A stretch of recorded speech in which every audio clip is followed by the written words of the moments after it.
All right, man, let's get into this Cowboys preview. The Dallas Cowboys take on the Detroit Lions. I got to admit, this Sunday, 325, AT&T Stadium. We talked about this last year and the years past. I am a man Campbell fan. I got to admit, I'm not saying that I'm cheering for the Lions, but there is a level of appreciation that is had by me for Dan Campbell, for what he's been able to do in Detroit. And if you're being honest with yourself and you're being truthful with yourself, you have to say just a little bit, a small, teeny bit, that you admire it too. That he took a lowly franchise in Detroit and with a little bit of time, a little bit of biting in the kneecaps, a little bit of drafting, man, he's turned Detroit into a contender. Now, the Cowboys have taken care of business the last 6 times they played Detroit. They're 6-0 in the last 6 meetings against Detroit. We know what the game was last year. I kind of thought, man, Campbell kind of cost the game for his Detroit Lions team last year because he could have kicked a field goal, but he went for 2. He went for 2 twice. It was as if the first time was a penalty. Then you got another penalty. Like, you had multiple options. You had multiple opportunities to go for the extra point and go into overtime. Dan said, no, we're not going to do it. Just want to update you guys on some of the injuries. Deron Bland, who's been on IR, he's had his 21-day window opened up this week. Right now, as we stand today, he's playing. Deron Bland will be playing on Sunday. Now, that may change between now and then, but he practiced full yesterday. He practiced full today.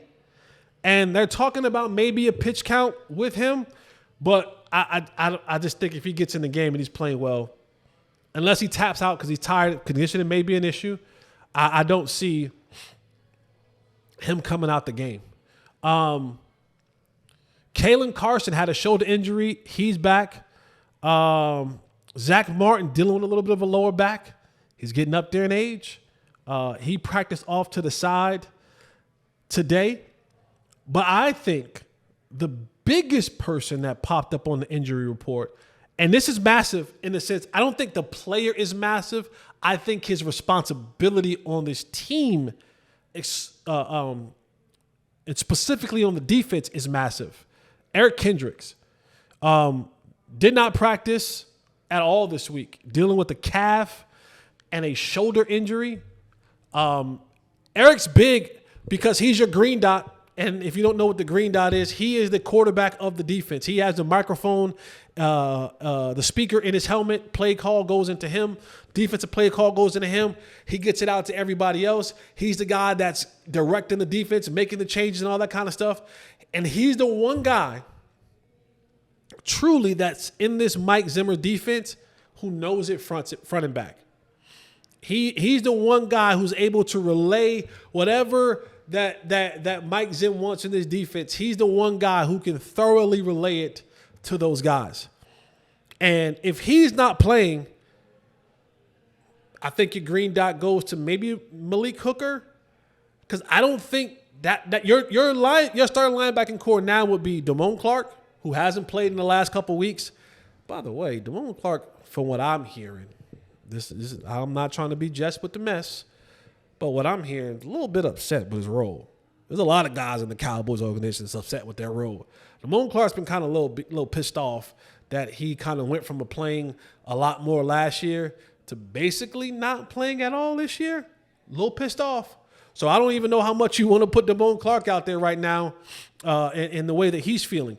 But potentially your linebacking core could be Damone Clark, I say rookie, but second-year player Demarion Overshown, and rookie Maris Luafau.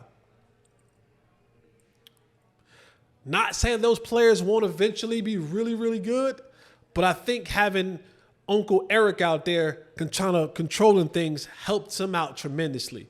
I don't think Damone Clark is that level of a leader. I don't think Damone Clark is that level of communicator. I don't think Damone Clark has that level of understanding of what Zim wants in this defense.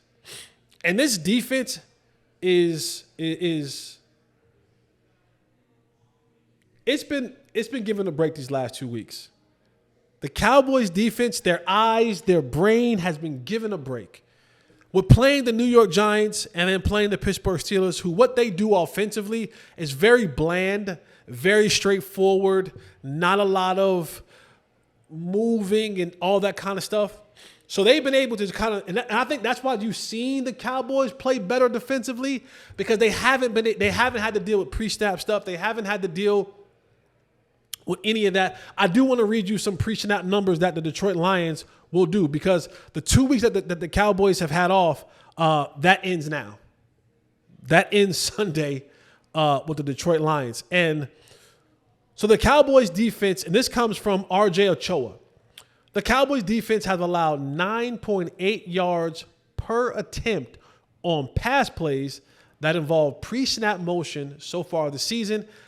This is, and if not obvious, the most in the NFL. Almost 10 yards of first down per play on passes that involve pre-snap motion this season. The tight end, Sam Laporta for the Lions, has been sent in motion 37% of the time this season. Among those who qualified, that's the sixth highest rate in NFL overall, and notably the highest among tight ends. So the Cowboys have had an opportunity to kind of have their eyes and their brains resting a little bit on defense, because the Giants and the Steelers don't have all that pre-snap motion. It's coming on Sunday, The Detroit Lions, Ben Johnson, shout out to Ben Johnson, go Heels. Ben Johnson, I told you guys this before, Ben Johnson was the backup quarterback when I was at UNC. He is a Tar Heel. The Lions, they're tied 6 in snaps at motion. So at the snap of the ball, they have a guy in motion. They're tied 6 in the National Football League. They do that 33% of the time. That means when the ball is snapped, there is someone moving in some direction at the snap of the ball. And they're fourth in motion overall, 74% of the time. Someone's moving offensively, whether that's into the motion, whether that's escape motion, whether that's across the formation, whether that's orbit motion. Orbit motion is when they go behind the quarterback and the running back. Some sort of motion that they do 74% of the time. You want to know what that is a reference is to the Cowboys? The Cowboys are 30th in motions happening at the snap of the ball. The Cowboys are 24th in the league at 47% at overall motion. And you wonder why things get stagnant for the Cowboys. They don't move. They got a stagnant offense. But for the Cowboys defensively, again, no Micah, no Tank, no Marshawn Nealon. You're probably going to see KJ Henry elevated up this week. They got him off the Bengals practice squad last week. Yeah, they got him off the Bengals practice squad last week. They probably used last week to ramp up and get him acclimated into, but they need this guy. If the Cowboys defensively are going to have a chance, and it's going to be interesting, the Cowboys are going to have whatever Mozzie ate 2 weeks ago against the Giants, he needs double portion this week. They need ginormous games from Mozzie Smith, from Linval Joseph.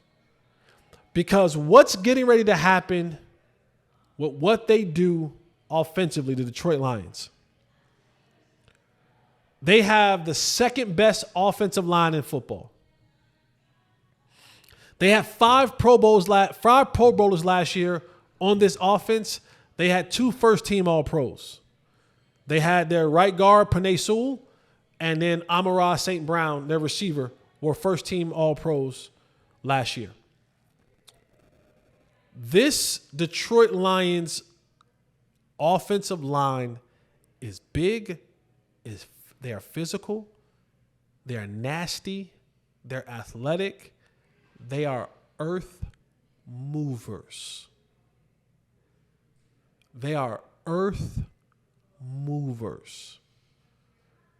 They recreate They recreate lines of scrimmage. And what makes them even better, not only do they recreate lines of scrimmage, when you're breaking down how explosive runs happen, yes, you can say, most 15, 20-yard plus runs happen because receivers are blocking down the field. You're absolutely right. Yes, the point of attack blocks happens to create the holes. You're absolutely right. But the essential part to how and why 15-plus yard runs, what we call splash runs or explosive runs, happen is because second-level players get blocked. That means guards are able to push the man down on the center or push him onto the tackle and then make their way up to the linebackers, who are designed by nature to fill the gaps, spill the play, and have a linebacker scraping over the top to end the run. Detroit does such a wonderful job. They really do. And I know some of you are probably sitting here saying, but Jesse, we beat Detroit last year. Why are you slurping on Detroit's offensive line right now? I'm saying yesterday's price is not today's price. What you did last year doesn't compare to what you can do this year. I'm just telling y'all. And I'm not slurping. I'm not doing any of that what y'all talking about, because I know what some of y'all saying it right now. But feel free, be my guest. Turn on the tape. You don't even have to know what you're truly watching to understand that these humans make these humans go that way. These Detroit Lion humans face up against the other humans and they move them out the way. You don't even have to understand football. You just have to know what offensive line what humans are the Detroit Lions.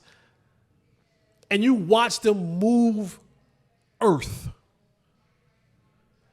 And it's going to be critical for the Cowboys to be able to withstand that. I find it hard to believe that the Detroit Lions don't rush for 200 yards this weekend. When you take in all the information that you have and you say, this run defense played really well against two bland teams that don't move, that don't trap you, that don't throw misdirection, that don't serve eye candy. And then you say, well, what did the same defense do with Tank, Nealon, and Micah?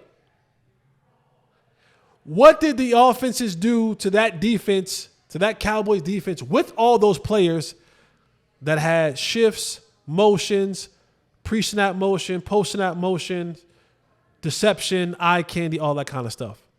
They set records in rushing. I don't think this is any different with Detroit. I would be shocked if Detroit doesn't rush for somewhere around 100, between 175 and 200 yards. I'd be shocked if Detroit doesn't have at least 4 15-plus yard runs. I'd be shocked. And if the Cowboys defense want to impress me, want me to do a complete 180, want me to put them in a respectable category, you shut this offensive line down and this running game down, I talk about you differently. I talk about you differently. Not only do I think you're going to struggle with that line up front, I also think the Detroit Lions are one of the best play action pass teams in the league. You know why? Because you have to believe when they play action pass, when they go to play action, because the run game is so good, the linebackers must step up. And that just opens up all the easy button throws for Jared Goff. And if you want to talk about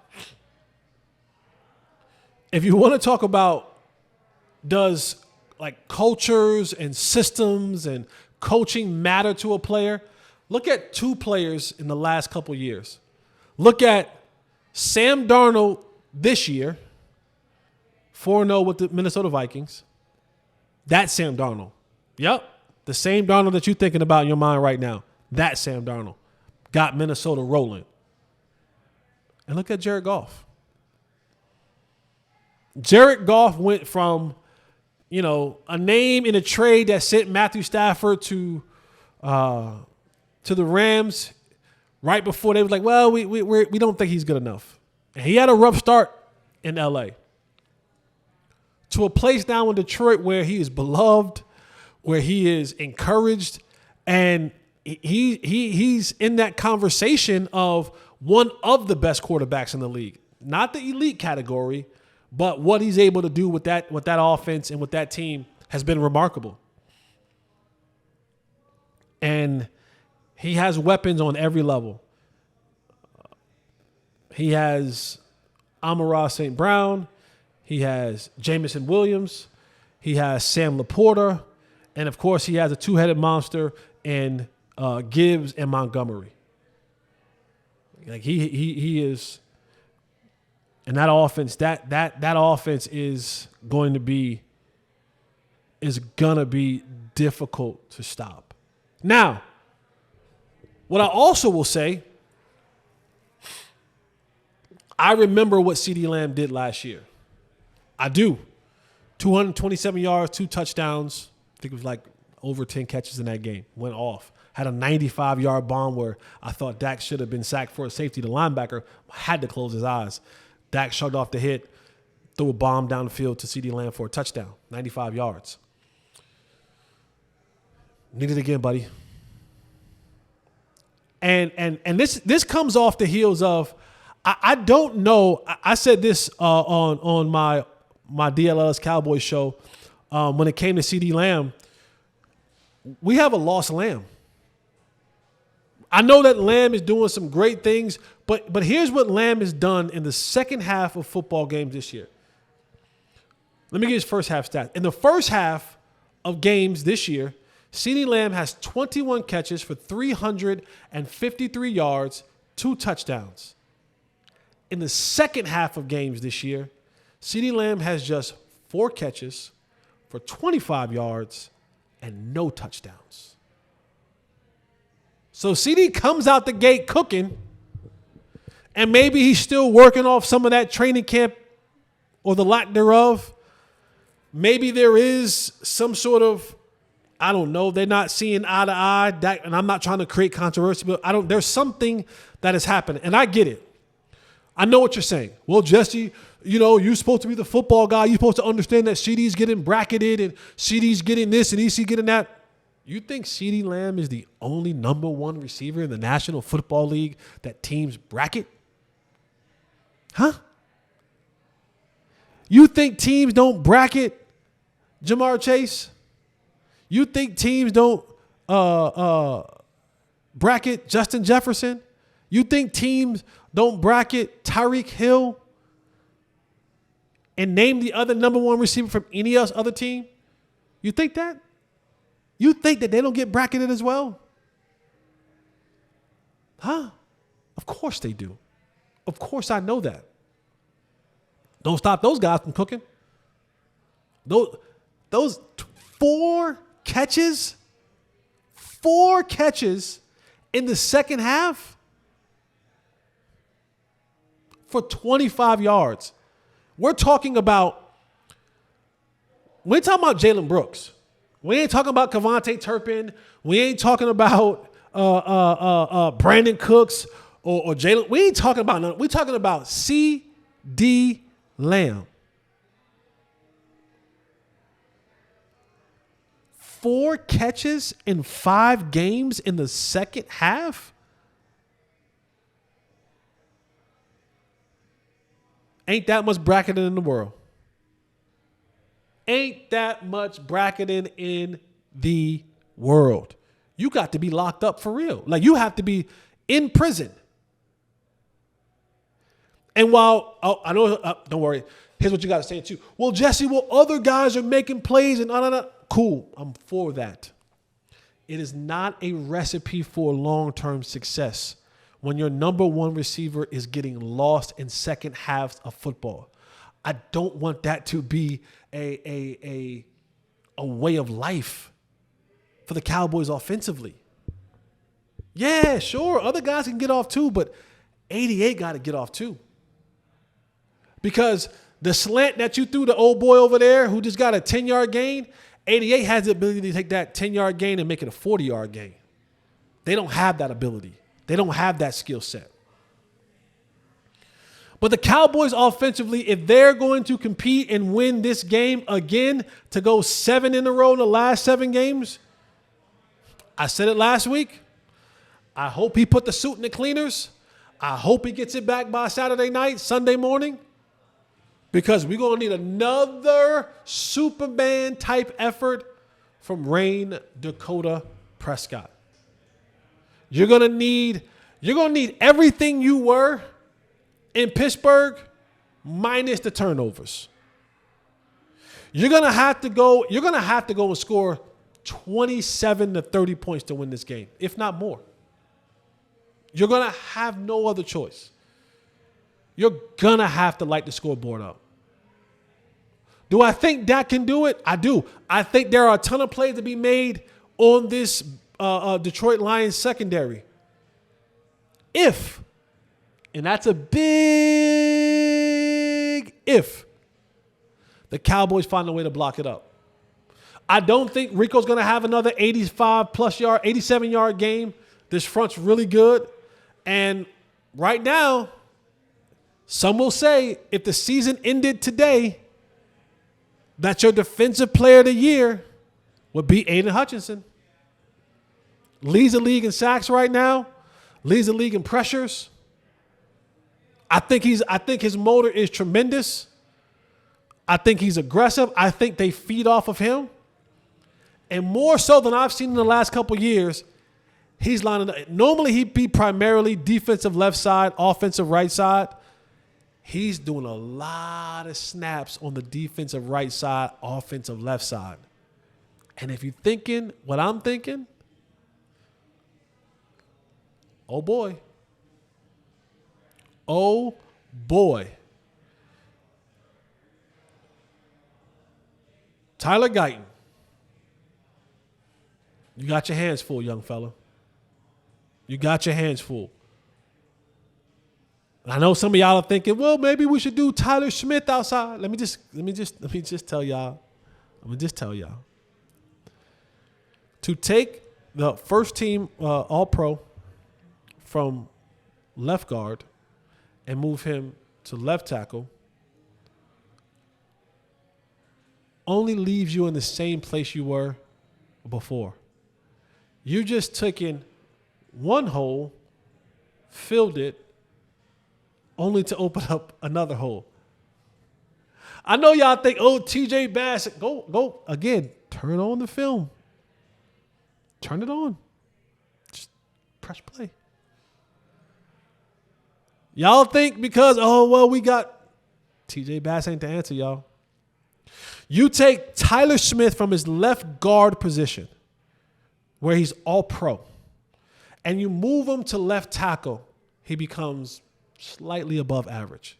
He goes from all pro at left guard, slightly above average at left tackle.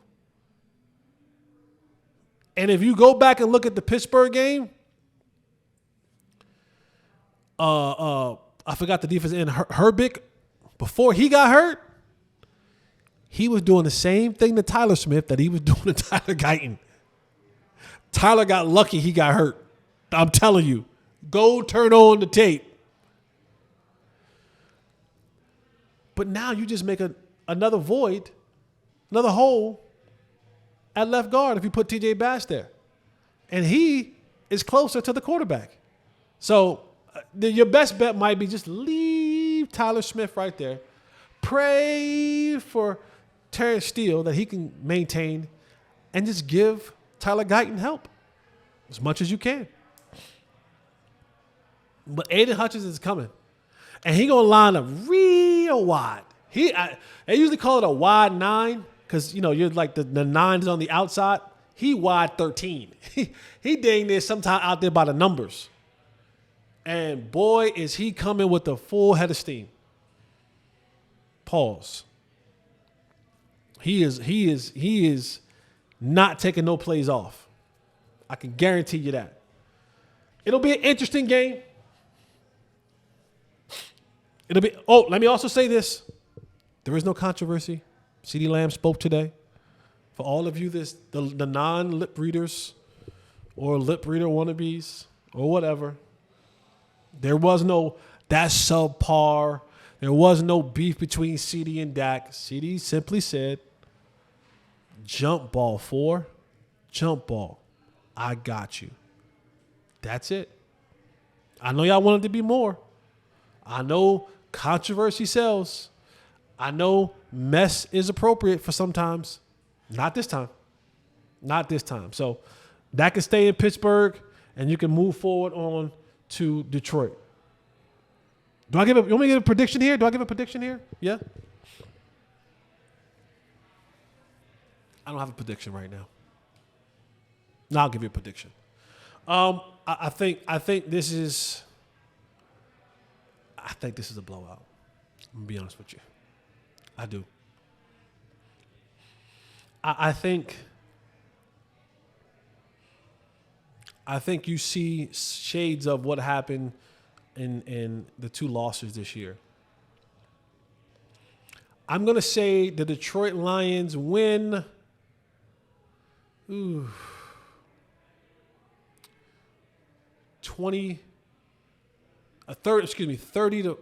to 17. Detroit Lions 30 to 17. They rush between 175 and 200 yards, 3 touchdowns between those 2 backs. Sam Laporta gets his off. I think Jameson finds a way to take one to the house too. I think he gets behind the defense. They're rotating some guys in there. I don't know pitch count, Deron Bland, and how they'll do that with the other kid, AO. I think they mess up something there, and he gets behind the defense and he takes one to the crib. 30-27, the Detroit Lions.